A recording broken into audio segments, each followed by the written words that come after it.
देश में कोरोना की दूसरी लहर इतनी भयानक क्यों है? इससे बचने के लिए क्या उपाय करने चाहिए? इस बारे में एबीपी न्यूज ने देश के सबसे जाने माने डॉक्टर रणदीप गुलेरिया से खास बातचीत की है। आइए देखते हैं दिल्ली में एम्स के निदेशक रणदीप गुलेरिया की रूबिका लियाकत के साथ खास बातचीत। आप जानते हैं केसेस लगातार बढ़ते जा रहे हैं कोरोना के, और वो जो दूसरी वेव है जिसकी बार बार चर्चा हो रही है उसने सबको एक बार फिर से डरा दिया है। अलग अलग शहरों में लॉकडाउन लगना शुरू हो चुका है और इस पर अब बातचीत करने के लिए सबसे खास मेहमान हमारे साथ एबीपी न्यूज़ पर जुड़ चुके हैं। आपका सर बहुत बहुत स्वागत है। रणदीप गुलेरिया जी जो कि एम्स के चीफ हैं, निदेशक हैं। सबसे पहले डॉक्टर साहब, पहला सवाल जो जहन में आता है वो यही कि ये केसेस अचानक इतने बढ़ क्यों रहे हैं? ऐसा क्या हो गया है? केसेस एकदम बढ़ रहे हैं और ये एक चिंता का विषय है।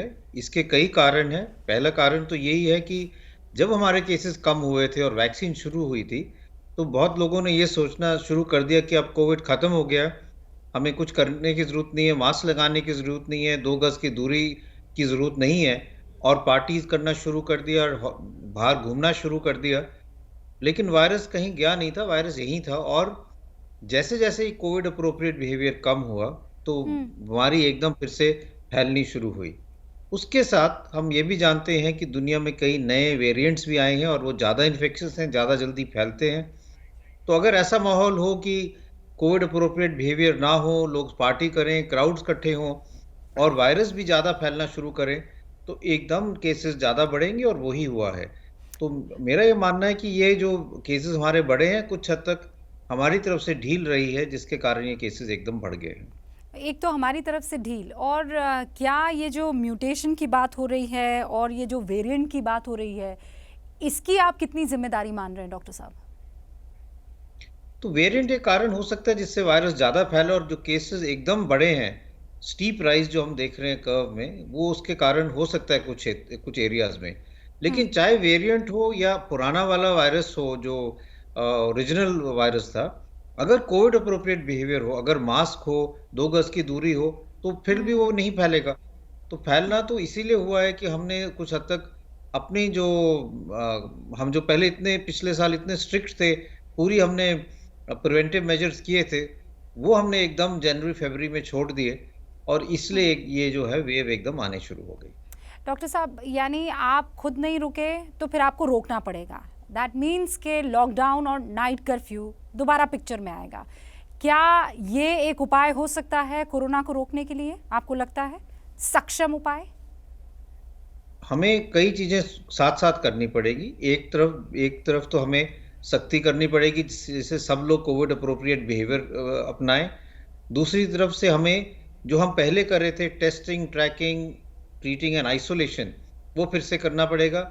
जहाँ पर भी केसेस पॉजिटिव आए उनके कॉन्टैक्ट को ट्रेस करें, उनको आइसोलेट करें, उसको क्वारंटाइन करें। अगर एरियाज में हम देखें एकदम केसेस बढ़ रहे हैं, तो उनको कंटेनमेंट जोन बनाएं। उस एरिया में एक टाइप का लॉकडाउन कर सकते हैं कि वहाँ से कोई बाहर ना जा पाए, और वहाँ पे जो लोग उस एरिया में हैं, उनको चाहे खाना हो, चाहे दूध हो, चाहे और चीज़ें, वो दी जाए, और वहाँ पे सारे लोगों का टेस्ट हो, जिससे सारे पॉजिटिव वहाँ पे जो है उनको हम आइसोलेट कर पाएँ और उस एरिया से दूसरे एरिया में इन्फेक्शन ना जा पाए। साथ साथ वैक्सीनेशन बढ़ाने की भी ज़रूरत है, और हमें पूरा ये एफर्ट्स करने चाहिए कि लोग इकट्ठे ना हो, क्राउड्स ना बने, और लोग अपनी जिम्मेदारी समझें और कोविड अप्रोप्रिएट बिहेवियर निभाएं। अगर बाहर जाना ज़रूरी नहीं है तो उसको अवॉइड करें, नॉन एसेंशियल ट्रैवल को भी अवॉइड करें, तभी हमारे केसेस कम हो पाएंगे। और अगर मैं आपसे कहूं कि फौरन क्या करने की ज़रूरत है, क्या इनमें से एक चुना जा सकता है या फिर इन सबको साथ लेंगे तभी जाकर कोरोना से लड़ सकते हैं? इन सब चीज़ों को साथ करना पड़ेगा। We will have to take all of these in parallel. एक के बाद एक नहीं कर सकते, साथ साथ सारी चीज़ें करनी पड़ेगी, तभी हमारे केसेस जो हैं वो कम होंगे, नहीं तो ये पीक और बढ़ेगा। डॉक्टर साहब, मैं एक मदर्स ग्रुप में हूँ, सोशल ग्रुप में। आज वहाँ पर कुछ ऐसी चीज़ें डिस्कस हो रही थी कि बच्चों में भी कोरोना का संक्रमण फैलता चला जा रहा है। तो मैं आपसे ये जानना चाहती हूँ कि ये जो नई वेव आई है, ये क्या किसी ख़ास एज ग्रुप में फैल रही है, जैसे आजकल माएँ डिस्कस कर रही हैं, बच्चों में, नौजवानों में? तो ये जो नए केसेस आए हैं, अभी तक ये देखा गया है कि ये यंगर एज ग्रुप में, नौजवानों में ज़्यादा है। लेकिन ये माना जा रहा है कि इसका वायरस से लेना देना कुछ नहीं, इससे बिहेवियर के कारण है। क्योंकि जो यंगर एज ग्रुप है, उनमें जो है कोविड का डर कम हो गया है। उनको लगता है कि हमें तो माइल्ड इलनेस ही होगी, हमें कोई ज़्यादा सीरियस बीमारी नहीं होगी, जो एक गलत धारणा है। क्योंकि मैं उनको 2 चीज़ें कहना चाहूँगा। एक तो कि अगर आपको माइल्ड इलनेस हुई लेकिन आप अपनी बीमारी अपने घर लेके जाएँगे, आपके पेरेंट्स, ग्रैंड पेरेंट्स हैं और आप उनको बीमारी दे सकते हो और उनको सीरियस इलनेस हो सकती है।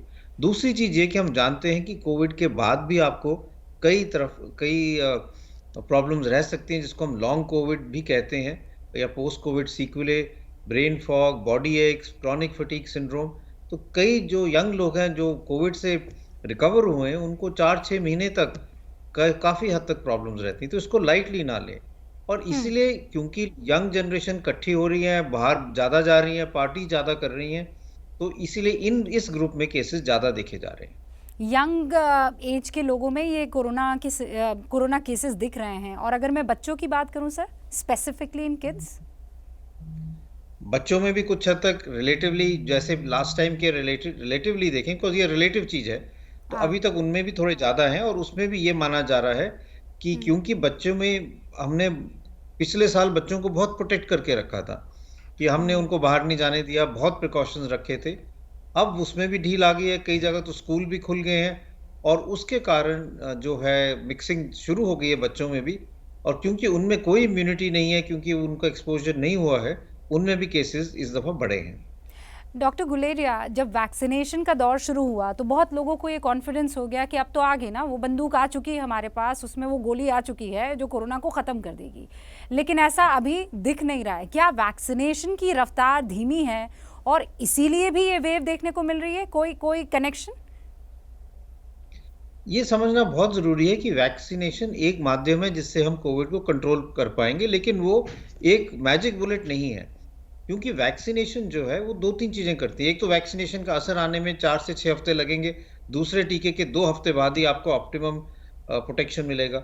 दूसरा, वैक्सीनेशन आपको डिजीज से प्रोटेक्ट करेगी, इन्फेक्शन से नहीं।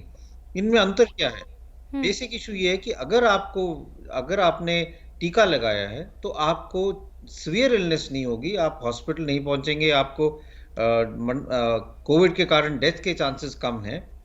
लेकिन आपको तब इन्फेक्शन थोड़ा हो सकता है, एसिम्प्टोमेटिक भी हो सकते हो या माइल्ड इन्फेक्शन हो और आप पॉजिटिव भी हो सकते हैं और आप औरों को इन्फेक्शन भी दे सकते हैं, यू आर स्टिल इन्फेक्शियस। तो ऐसी वैक्सीन ऐसी नहीं है कि आपने वैक्सीन लगाई और आपको कोविड बिल्कुल नहीं हो सकता। आपको माइल्ड कोविड फिर भी हो सकता है। और हमें यह भी समझना चाहिए कि वैक्सीन की एफिकेसी ट्रायल में भी 80% तक की थी, 70 to 80%। इसका मतलब कि 20 से 30% लोग ऐसे भी होंगे जो वैक्सीन लेने के बाद भी इतने प्रोटेक्टेड नहीं रहेंगे। इसीलिए वैक्सीन के साथ साथ कोविड अप्रोप्रिएट बिहेवियर भी बहुत ज़रूरी है अगर हमने इस लड़ाई को जीतना है। ओके। और जो मेरा मेन सवाल है वो ये है कि आपको लग रहा है कि वैक्सीनेशन अभी धीमी रफ्तार से चल रहा है?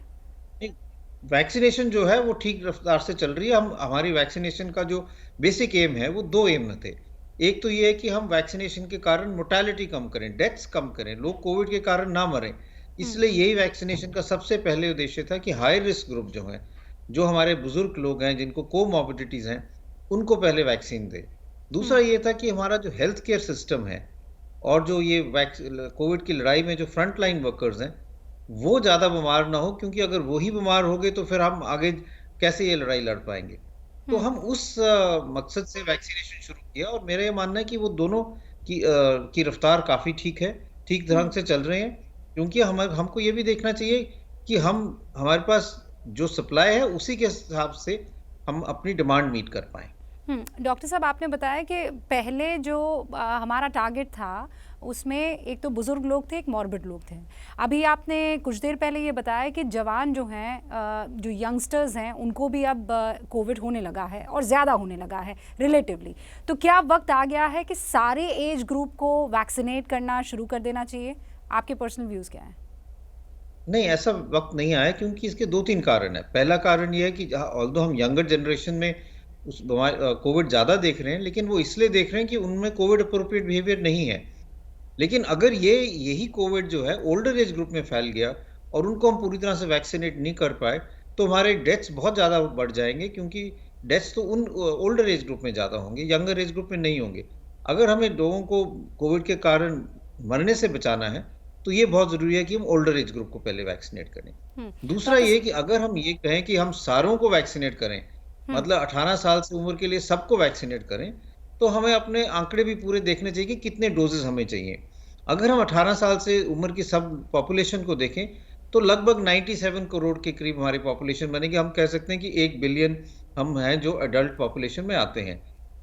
तो हमें 2 बिलियन डोजेज चाहिए होंगे, क्योंकि इस वैक्सीन के 2 डोजेज हैं। 2 बिलियन डोजेज जो हैं अभी हमारे पास एकदम अवेलेबल नहीं है। अगर हम सारे दुनिया के डोजेज भी इकट्ठे कर दें तो भी इतने डोजेज हम नहीं दे पाएंगे। अभी हमारी जो वैक्सीनेशन ड्राइव है वो इसीलिए ग्रेडेड है, क्योंकि जितने डोजेज हैं उतने ही हमें वैक्सीन देनी चाहिए, और उनको देनी चाहिए जो प्रायोरिटी ग्रुप में है। और ये WHO ने भी यही स्ट्रैटेजी अपनाई है, यूरोप ने भी अपनाई है, US ने भी यही अपनाई है कि प्रायोरिटाइज करो, क्योंकि किसी देश के पास इतनी वैक्सीन नहीं है। हम जो अपना वैक्सीनेशन प्रोग्राम कर रहे हैं वो अगर आप यूरोप के मुकाबले में देखो तो हमने वैक्सीनेशन जितनी जर्मनी की पॉपुलेशन है उतनी वैक्सीनेशन अभी कर दी। कई यूरोप के देशों से ज़्यादा वैक्सीनेशन हम कर पाए हैं और अपने हाई रिस्क ग्रुप में को कवर कर पाए। तो हमें उसी तरह से चलना चाहिए, क्योंकि अगर हम सारे सबके लिए खोल देंगे तो कई लोगों को वैक्सीन एकदम नहीं मिल पाएगी और उसके कारण डेथ्स बढ़ सकती हैं। डॉक्टर साहब, now coming to the most important question, कैसे इस बार के सिम्टम्स आपको लीड कर सकते हैं कि अब टाइम आ गया है, आप अपना टेस्ट करवा दीजिए, डॉक्टर से मिल लीजिए? क्या नए तरीके के सिम्टम्स हैं? सिम्टम ज़्यादातर वही हैं, जुकाम, नज़ला, बुखार, गले में खराश, बॉडी एक्स। कुछ लोगों को जो हम देख रहे हैं इस दफ़ा थोड़ा सिम्टम जो रिलेटिवली ज़्यादा लग रहे हैं वो पेट खराब होना, नौजिया, वॉमिटिंग, डायरिया। वो भी पहले भी था, लेकिन इस दफ़ा कभी लग रहा है कि शायद वो रिलेटिवली ज़्यादा है, लेकिन सिम्टम्स वही हैं।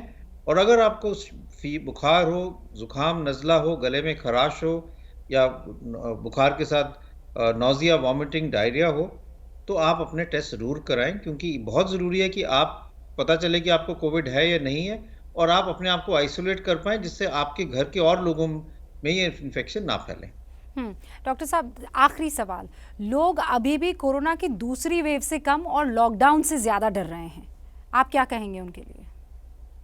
मैं ये कहूँगा कि अगर हमें लॉकडाउन से बचना है और अगर हम ये चाहते हैं कि हम इस स्पाइक को कम करें, केसेस भी कम हो और ये जल्दी से ब्लंट हो जो कर्व है, तो हमें कोविड अप्रोप्रिएट बिहेवियर पूरी तरह से निभाना पड़ेगा। अगर हम वो पूरी तरह से करें कि क्राउड्स ना इकट्ठे होने दें, सब लोग अपना मास्क लगाएं, 2 गज की दूरी रखें, नॉन एसेंशियल ट्रैवल रोक दें और थोड़ा रिस्पॉन्सिबल हो जाएं, तो ये चेन ऑफ ट्रांसमिशन को हम तोड़ सकते हैं, केसेस कम कर सकते हैं और लॉकडाउन की ज़रूरत नहीं पड़ेगी। डॉक्टर साहब, बहुत बहुत शुक्रिया। ये कुछ महत्वपूर्ण बातें थी जो देश के एक एक शख्स तक इस वक्त पहुंचनी ज़रूरी थी, और उम्मीद करते हैं कि आपकी बातों को सुनने के बाद बहुत जिम्मेदारी के साथ अब देश का एक एक बाशिंदा 2 गज की दूरी, मास्क और अपने आप को प्रॉपर, जिसे आप कह रहे हैं कोविड का प्रॉपर तरीका, उससे लड़ने का अपनाएंगे। बहुत बहुत शुक्रिया। तो ये थे डॉक्टर रणदीप गुलेरिया जो बता रहे थे कि इसे ख़त्म करने का तरीका यही है, सोशल डिस्टेंसिंग। तो देखा आपने, रूबिका ने अत्यंत महत्वपूर्ण बातचीत की, निदेशक हैं एम्स के रणदीप गुलेरिया उनके साथ, और जो जो बातें उन्होंने बताई, उम्मीद है कि आप उन बातों को अपने जीवन में उतारेंगे। वैक्सीन लगना ही पूरी तरह बचाव नहीं है, मास्क लगाइए, सोशल डिस्टेंसिंग का पालन कीजिए और अपना बहुत ध्यान रखिए। न पाबंदी हो न कोई हद हो तो बस खुद बनाई सरहद हो। ये मुहिम है परतों में छिपे हर सच की तलाश की, सियासत पर रखी पैनी नजर और आंख की, खबरों की दुनिया में एक जिम्मेदार आवाज की, जुर्म और जुल्म के खिलाफ हर बेबस के लिए इंसाफ की। जब कोई हद नहीं इंसानियत के लिए जज्बात की, जब कोई हद नहीं खुशियों और ख्वाब की, तब कोई हद क्यों हो नए नजरिए और बदलाव की। तोड़ के हदों के ताले, नए सपनों को पाले, बांधे सबको एक धागे, आपको रखे आगे। ABP news.